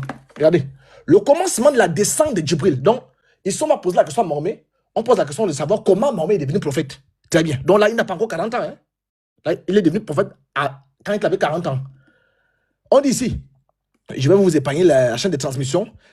Dis-nous, Ubay, comment fut le commencement du prophétisme de l'envoyé d'Allah? Donc, comment il est devenu prophète? Raconte-nous un peu.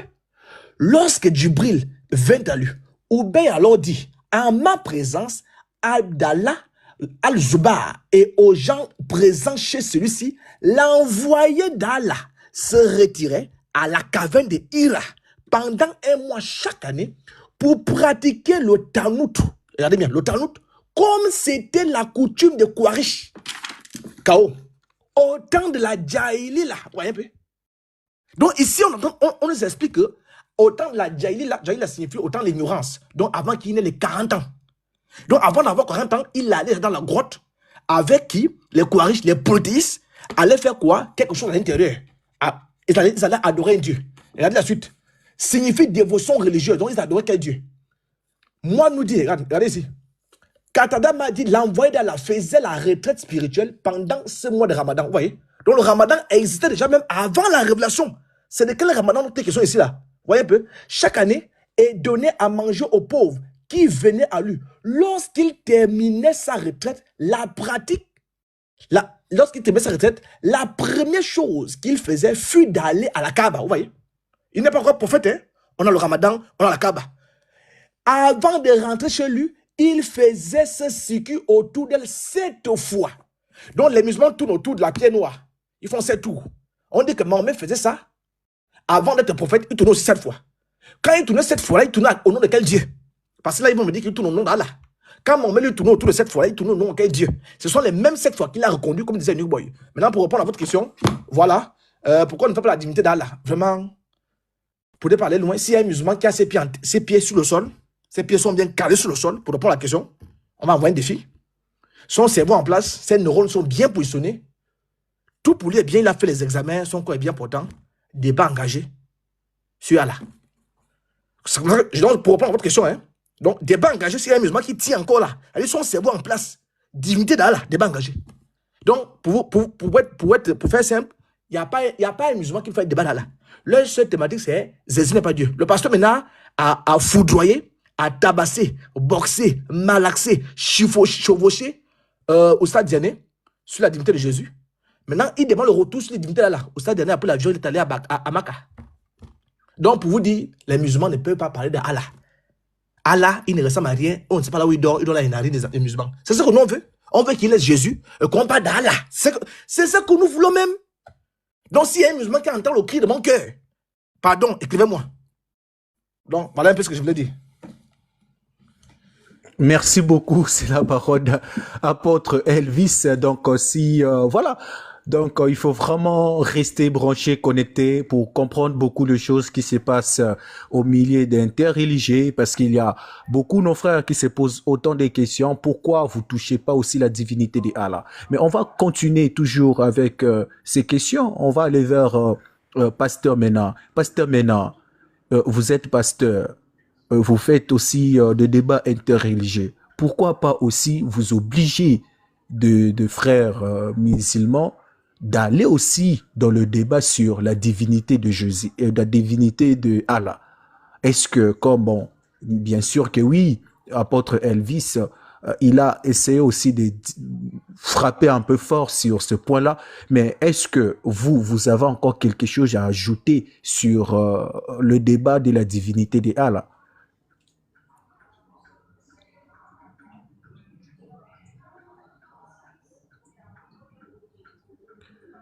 Pasteur, maintenant, vous êtes là? Je pense que le pasteur... Ouais, très belle question. Vous m'entendez? Ça va? Oui, très bien. Oui, très bien. Allô? Vous m'entendez? Oui, allô, là, maintenant, ça va. Oui, là, maintenant, Ok. bien. Là, maintenant, ça va. C'est Ouais. une très belle question. Ok. C'est un sujet que les musulmans fuient. Hein. C'est un sujet que les musulmans fuient. C'est nous qui avons proposé. J'étais avec Oustad Diané ici dans un débat sur la divinité de Jésus. À la fin du débat, pendant le débat, on l'a défié 3 fois. Il n'a pas pu répondre. Il n'a pas accepté le débat. Et ça fait couler beaucoup d'encre. C'est à partir de là même que les tons, que les musulmans vont commencer à dissuer le ton. Les menaces vont se multiplier. Parce qu'on avait demandé débat sur la divinité d'Allah. Ils ont dit que il ne faut pas débat sur la divinité d'Allah, que pour Allah c'est clair. Allah dans son livre dit qu'il est Dieu. Pourquoi nous on demande? Ça fait couler beaucoup d'encre. Hein? Pendant des mois sur des mois. Donc, ils n'ont jamais accepté ce sujet. Voilà. Parce que pour eux, l'interreligieux, c'était quoi? Dans la tête des musulmans, l'interreligieux, c'est de critiquer la Bible, de critiquer le christianisme. À partir du moment où tu veux rentrer dans l'islam, tu vas sur l'islam, oui, c'est la vérité. Quand tu parles des musulmans, tu deviens l'ennemi, tu deviens quelqu'un à battre. Voilà, c'est comme ça ils sont. Donc, le débat sur la divinité, on l'a proposé. Peut-être vous ne me suivez pas. C'était public, hein? Ça fait couler beaucoup d'encre. Jusqu'à ce qu'on revienne, est-ce qu'il allait au bal et c'est une voix qui s'était chargée de ça. Ça fait couler beaucoup d'encre encore. C'est à partir de là même que les tons commencent à se dissiper. Parce qu'on a réclamé divinité d'Allah. Quand on a réclamé ce débat, c'était devenu compliqué. Hein? Il y avait même une affaire de commissariat dedans. Waouh. Il y avait même une affaire de commissariat qui est sortie dans cette affaire. Maintenant, on cherchait nos adresses, on va venir chez nous pour faire le débat. On va venir devant les musulmans, là, quand on sera devant les musulmans, on ne peut pas inciter Allah. C'était difficile, hein? Donc, on a proposé ce débat, le frère. Mais ils n'ont jamais accepté, ils n'ont pas voulu accepter. Maintenant, pasteur, pour vous, pasteur, excusez pour vous couper la parole. Maintenant, pour vous, pourquoi le musulman fuit le débat sur la divinité de Allah? Pourquoi le musulman fuit? Parce que la réponse est simple, il n'adore pas le vrai Dieu. Il n'adore pas le vrai Dieu, c'est tout. Il n'adore pas le vrai Dieu, il se reproche des choses, ils savent qu'on va exposer les choses sur leur Dieu. Et c'est pourquoi. Tu as vu un peu ce que les frères viennent de démontrer là. Plusieurs musulmans ne savent pas que leur prophète a été consacré à une idole. Plusieurs ne le savent pas, cette histoire. Plusieurs ne le savent pas que l'islam qu'ils pratiquent aujourd'hui, c'est les pratiques idolâtres qui ont été reconduites. Ces pratiques étaient dédiées à cette idole dont il a été consacré. C'est les mêmes pratiques qui continuent. Il n'y a rien qui a changé. Seulement, ils ont mis un mensonge là. Il faut dire que c'est Abraham qui pratiquait ça et il répète. Abraham n'a jamais fait ces choses-là. Donc, l'islam, c'est de la dissimulation. Depuis les dieux, ils ne savent même pas le nom. Par exemple, le mot Allah. Allah, ça ne veut rien dire. Ça veut dire le Dieu en arabe. C'est la contraction du mot Al-Ilah. Mais quelle est l'identité du Dieu qu'ils adorent? Les musulmans ne savent pas. C'est comme toi, on te demande quel est le nom de ton papa. Tu dis le nom de mon papa, c'est le papa. Ça n'a pas de sens. Ils ne savent pas ce qu'ils adorent parce qu'il s'est dissimulé. Le véritable Dieu qu'il adore, c'est le Dieu dont on l'a consacré là. Parce qu'il connaît l'histoire, c'est le Dieu de ses parents. Là qu'il a imposé, mais il détruit les autres idoles. Mais il fait semblant de détruire cette idole aussi. Maintenant, il dit, maintenant, ce qu'on doit adorer, c'est Allah. Ça veut dire le Dieu. Il cache l'identité parce que s'il ne fait pas ça, les autres dont il a détruit leur divinité allaient savoir sa marmaille. Donc, il détruit toutes les autres divinités. Il fait semblant de détruire la divinité de ses parents, mais tout en reconduisant toutes les pratiques qui étaient dédiées à cette il a tout mis. Le symbole de la lune, par exemple, c'était le symbole de cette divinité. Le calendrier lunaire, c'est cette divinité qui est derrière. La circumambulation, les 7 tours, c'était dédié à cette divinité. Toutes les pratiques idolâtres ont été reconduites. Donc, c'est sur ce terrain-là qu'il ne veut pas qu'on les envoie. Parce que plusieurs sont ignorants de ces choses, plusieurs ont peur quand on parle de leur Dieu, parce que leur Dieu n'est pas vrai. Il n'est pas le Dieu véritable. Voici un peu la réponse que je peux te donner. Ils ont peur qu'on expose des choses sur leur Dieu. Voilà un peu ce que je voulais dire. D'accord. Pasteur Ménard, là nous sommes toujours avec vous. Est-ce que vous, étant que pasteur, il faut savoir aussi que vous êtes pasteur, donc vous êtes ministre de Dieu. Donc lorsque vous cherchez à entrer dans un voie, donc faut vraiment être sûr que non, je serai à l'auteur. Est-ce que vous tous, votre équipe, vous serez à l'auteur sur le débat la divinité de Allah? Est-ce que vous avez vraiment tous les infos qu'il faut pour prouver que Allah, c'est vraiment, ce n'est pas Dieu de la Bible, ce n'est pas le vrai Dieu? Est-ce que vous avez vraiment les informations pour prouver mot à mot que non, lui là, ce n'est pas le vrai Dieu? Est-ce que vous avez ça? Parce que là, c'est votre ministère que vous mettez aussi en jeu. Est-ce que vous avez vraiment toutes les informations qu'il faut? Non, au fait, c'est pas pour mon ministère que je mets en jeu. C'est l'islam. C'est cette question que tu viens de poser. C'est l'islam que tu mets en jeu, hein. La crédibilité de l'islam. Non, parce que si vous serez pas si vous serez pas à l'auteur, si vous serez pas à l'auteur, donc voilà le pourquoi je dis c'est votre ministère que vous mettez en jeu. Si vous serez pas à l'auteur de démontrer mot à mot que c'est faux Dieu. Donc, le frère, comme je l'ai dit, si tu veux ton panel me plaît bien, c'est un panel paisible. Si tu veux, tu peux m'inviter. Pourquoi, pasteur Ménard, tu dis que le Dieu, Yahweh, le Dieu d'Israël, n'est pas le Dieu qui parle dans le Coran? Ce n'est pas le même Dieu, c'est le jour et la nuit. Et il n'y a aucun musulman, je le dis, hein, aucun musulman ne peut prouver que le Dieu qui parle dans le Coran, c'est le Dieu d'Israël. Il n'existe pas. C'est là même le fondement de la fausseté de l'islam. C'est là l'une des preuves que l'islam n'est pas vrai. Parce que le Dieu qui parle dans le Coran veut se faire passer pour le Dieu d'Israël, alors qu'il ne l'est pas. Il y a une volonté d'usurper l'identité de ce Dieu. Ce n'est pas le même. Les deux ne trompent pas. Dans le Coran, on parle d'Adam. Le Adam dans le Coran n'est pas le Adam de la Torah. Le Noé, ce n'est pas le même Noé. Le Abraham, ce n'est pas le même Abraham. Ne vous y trompez pas. Le Jésus-Christ que nous on parle, ce n'est pas le même qui est dans le Coran. Et tout à l'heure, on était sur les lives, on a fait la démonstration. C'était tellement ridicule. C'est toute une marmaille. C'est toute une manipulation. Et si on ne dénonce pas cette secte, parce que pour moi c'est une secte, elle va envoyer.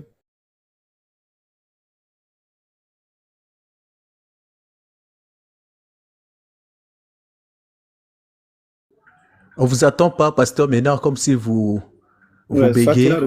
Il bug un peu là. Il est un D'accord.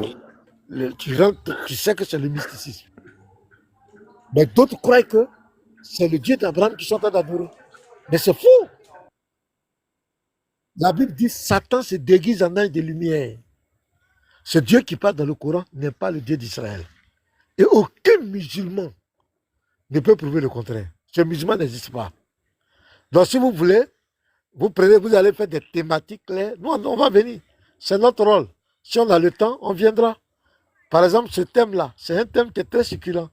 Et si vous voulez, vous pouvez contacter un musulman quelconque qui se dit apologète et on va s'affronter. Vous allez voir qu'il va bégayer. Il va bégayer devant vous. Il ne pourra pas prouver. Il ne va même pas accepter le débat. Quand tu as dit pasteur Ménard et puis tu donnes le sujet, il va te raconter des histoires dormies debout. Parce qu'ils savent. J'ai plusieurs fois parlé de ça. Aucun ne peut me contredire. C'est des questions simples. Ce n'est pas le même Dieu. C'est-à-dire qu'il suffit de faire parler les deux dieux. Tu fais parler le Dieu qui est dans le Coran, tu fais parler le Yahweh. Quand tu vas écouter les deux, tu sais que ce n'est pas le même Dieu.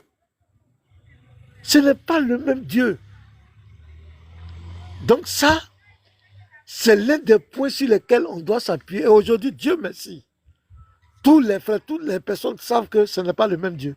Même les musulmans, d'autres confessent que ce n'est pas le même Jésus.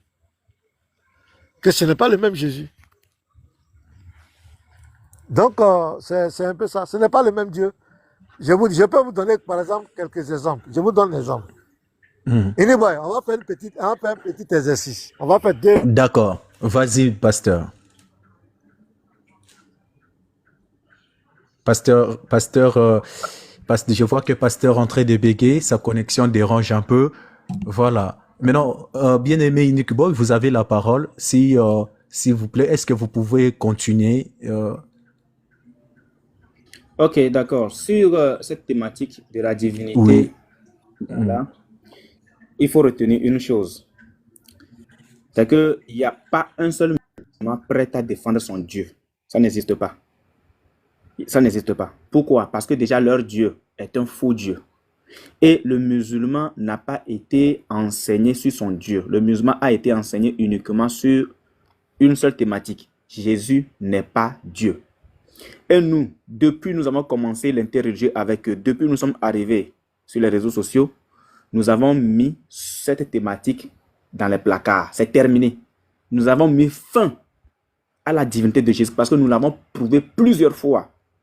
Et tel que le frère l'apôtre vient de le dire, le pasteur Ménard a ligoté Diané et il l'a jeté dans la mer avec cette thématique de la divinité de Jésus.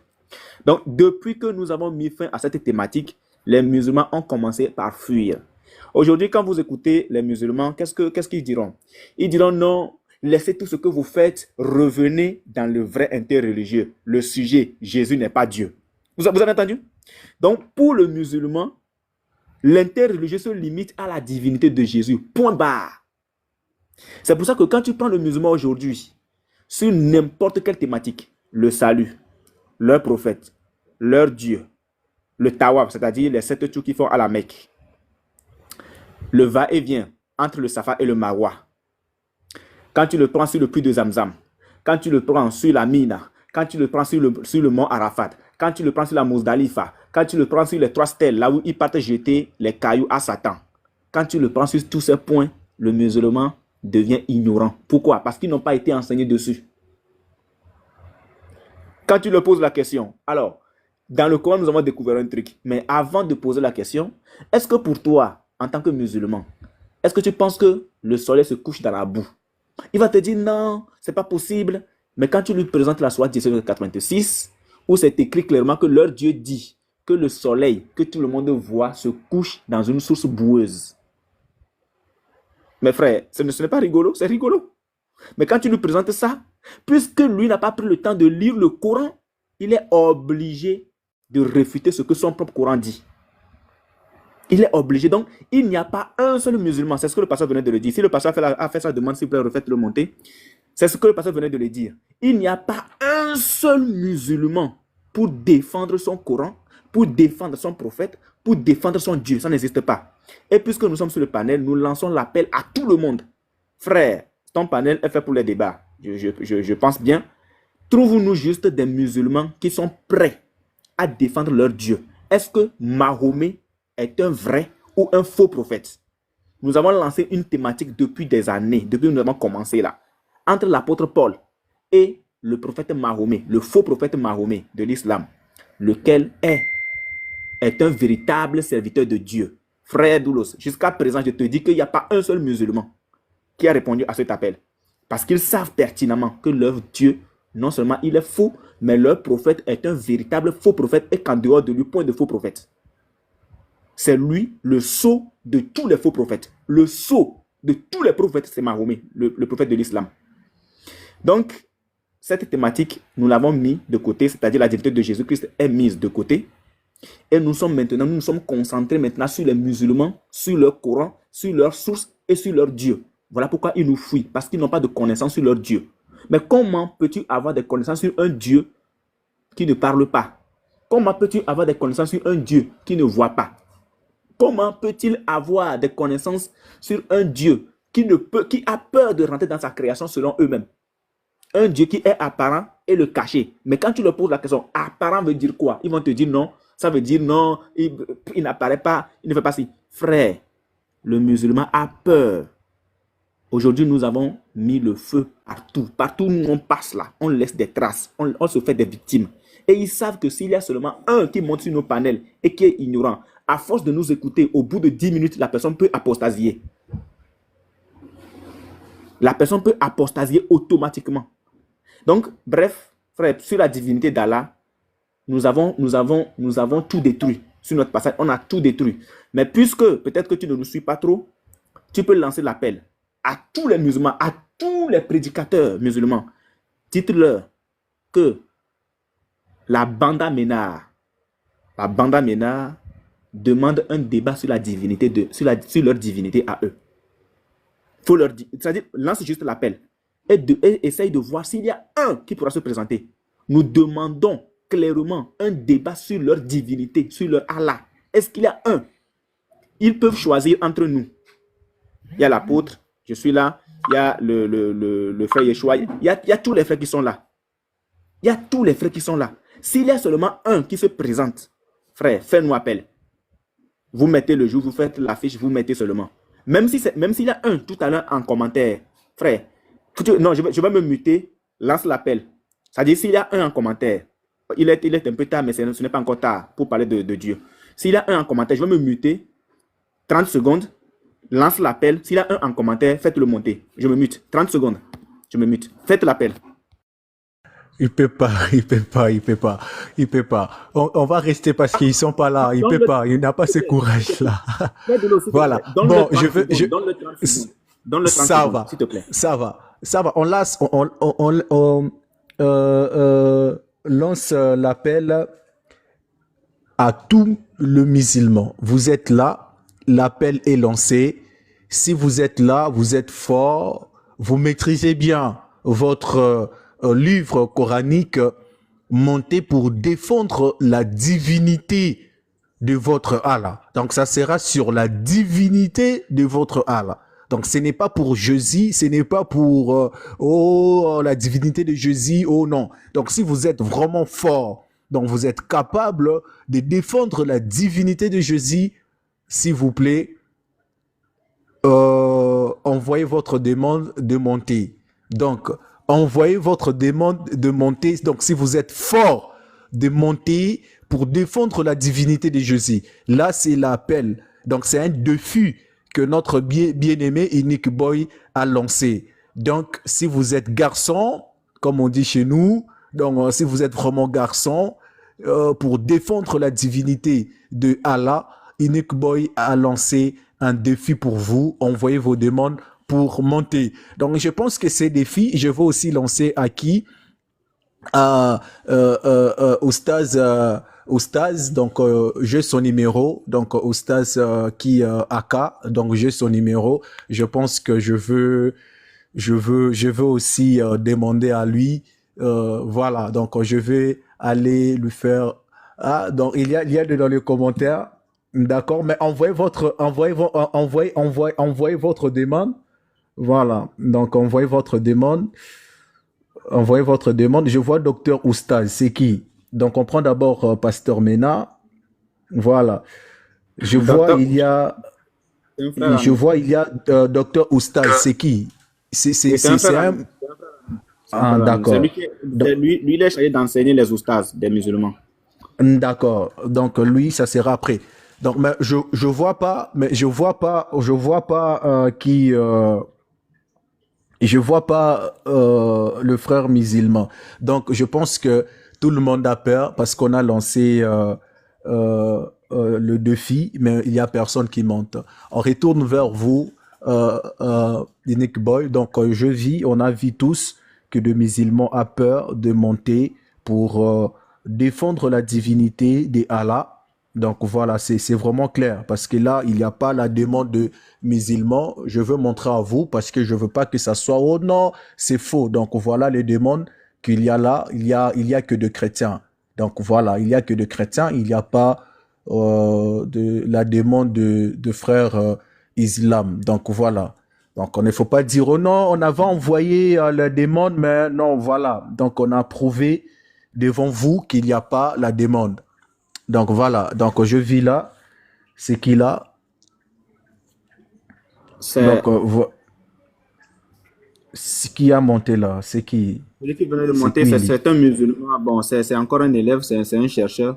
Il est encore sur les bancs. Donc lui, on ne peut pas. Avançons. Avançons, d'accord. Maintenant, on reste avec vous, le frère Unique Boy. Je vais te poser la dernière question pour retourner vers le frère Elvis, apôtre Elvis.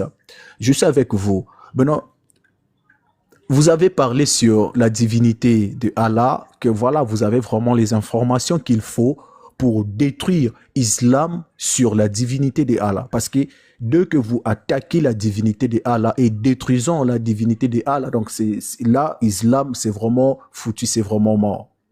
Mais je vois que vous êtes un peu plus loin dans votre débat interreligieux, comme si ce n'est plus débat interreligieux.